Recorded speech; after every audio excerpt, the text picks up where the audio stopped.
बुद्ध उपासक उपासिकाओं, आज मैं आपके समक्ष दो प्रकार की अतियों पर चर्चा कर रहा हूं। यह चर्चा तथागत ने सारनाथ में 5 परिव्राजकों को प्रथम धम्मोपदेश देते समय की थी। अति का अर्थ है अंतिम छोर की बात, कि जीवन में जो हम कार्य कर रहे हैं वो अंतिम छोर का हो जाना ही अति है। दुनिया में 2 प्रकार के लोग होते हैं जो 2 प्रकार की अतियों में फंसे होते हैं। पहले प्रकार की अति है काम भोग, खाओ पियो मौज उड़ाओ। कुछ लोग ऐसे होते हैं जिनमें यह धारणा बनी है कि अंततः सभी को मरना तो है ही, जब मरना ही है तो क्यों नहीं हम खा पी करके मरें, आनंद लेकर के मरें, आनंद में जिएं और उस आनंद की अनुभूति के लिए वो खाना पीना और मौज उड़ाने के मार्ग पर चल पड़ते हैं, नशा करने लगते हैं, नृत्य देखने लगते हैं और क्षणिक आनंद के लिए वो किसी भी व्यसन को स्वीकार कर लेते हैं। जीवन व्यसन युक्त हो जाता है। बस मन में एक ही धारणा रहती है कि खाओ पियो और मौज उड़ाओ। ये पहली प्रकार की अति के लोग हैं। दूसरी प्रकार की अति में वे लोग हैं जो ये कहते हैं कि वासनाएं और हमारे मन की तृष्णाएं ये व्यक्ति को जन्म और मृत्यु के चक्कर में फंसाए रखती है। जब तक वासनाओं, इच्छाओं और तृष्णाओं का मूलोच्छेद नहीं करेंगे तब तक जन्म और मरण के चक्कर से हम मुक्त नहीं हो सकते। इसलिए मुक्ति की चाहत के लिए कायाक्लेश के मार्ग पर चल पड़ते हैं। कायाक्लेश का अर्थ है शरीर को ज्यादा से ज्यादा कष्ट देना, और शरीर को कष्ट भी इसलिए देना ताकि हमारी इच्छाएं, वासनाएं, हमारी तृष्णा शांत हो जाए, खत्म हो जाए और जन्म मृत्यु का चक्कर खत्म हो जाए।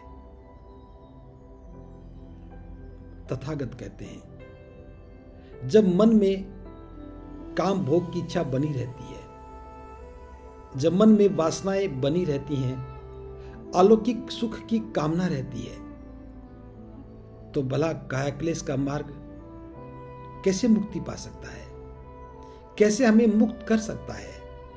तो कायाक्लेश का जीवन तो शोक संतप्त जीवन है। कायाक्लेश का जीवन तो जीवन को दुख देने की अंतिम छोर की पराकाष्ठा है। और जब हमारा जीवन ही दुखी है तो इसमें मुक्ति की संभावना कहां है? प्राय आपने देखा होगा कोई कोई व्यक्ति ऐसा मिलता है जो संकल्पित होता है कि मैं जीवन पर्यंत नंगे पैर ही चलूंगा। कोई कहता कि मैं जीवन पर्यंत फलाहारी रहूंगा। कोई कहता कि मैं जीवन पर्यंत अन्न ग्रहण ही नहीं करूंगा। कोई कहता कि मैं जीवन पर्यंत कम से कम वस्त्रों में ही जीवन गुजारूंगा। तो एक ऐसा मार्ग जो शरीर को कष्ट देने से ही जुड़ा है और निरंतर वो शरीर का कष्ट देना मन के लिए पीड़ादायक है। तथागत कहते हैं सभी प्रकार की आसक्तियां मन को कमजोर बनाती हैं और ये स्वयं की संतुष्टि का निम्न सत्र का मार्ग है। लेकिन हमें ध्यान रखना चाहिए शरीर की स्वाभाविक आवश्यकताओं की पूर्ति करना प्रत्येक व्यक्ति का अपना दायित्व है। शरीर को स्वस्थ कैसे बनाए रखना है यह हमारी जिम्मेदारी है। अगर हमारा शरीर स्वस्थ नहीं है तो फिर हम अपना मनोबल नहीं बनाए रख सकेंगे, और अगर मनोबल नहीं बनाए रखा तो जीवन का अर्थ ही क्या है? जब व्यक्ति का मनोबल टूट जाता है, काया क्लेश में लगा रहता है, काम भोग में लगा रहता है, ऐसे में वो कभी भी प्रज्ञावान नहीं बन सकता, क्योंकि हमारे मन में बनी हुई गलत अवधारणाएं ही अविद्या है। और जब तक ये अविद्या रहेगी, जब तक हम प्रज्ञा में नहीं जा सकते, प्रज्ञा का मतलब है हमारी बुद्धि निर्मल नहीं हो सकती, और जब तक बुद्धि निर्मल नहीं होगी तब तक चाहे काम भोग का मार्ग है, चाहे काया क्लेश का मार्ग है, कभी भी हमें सुख नहीं दे सकते।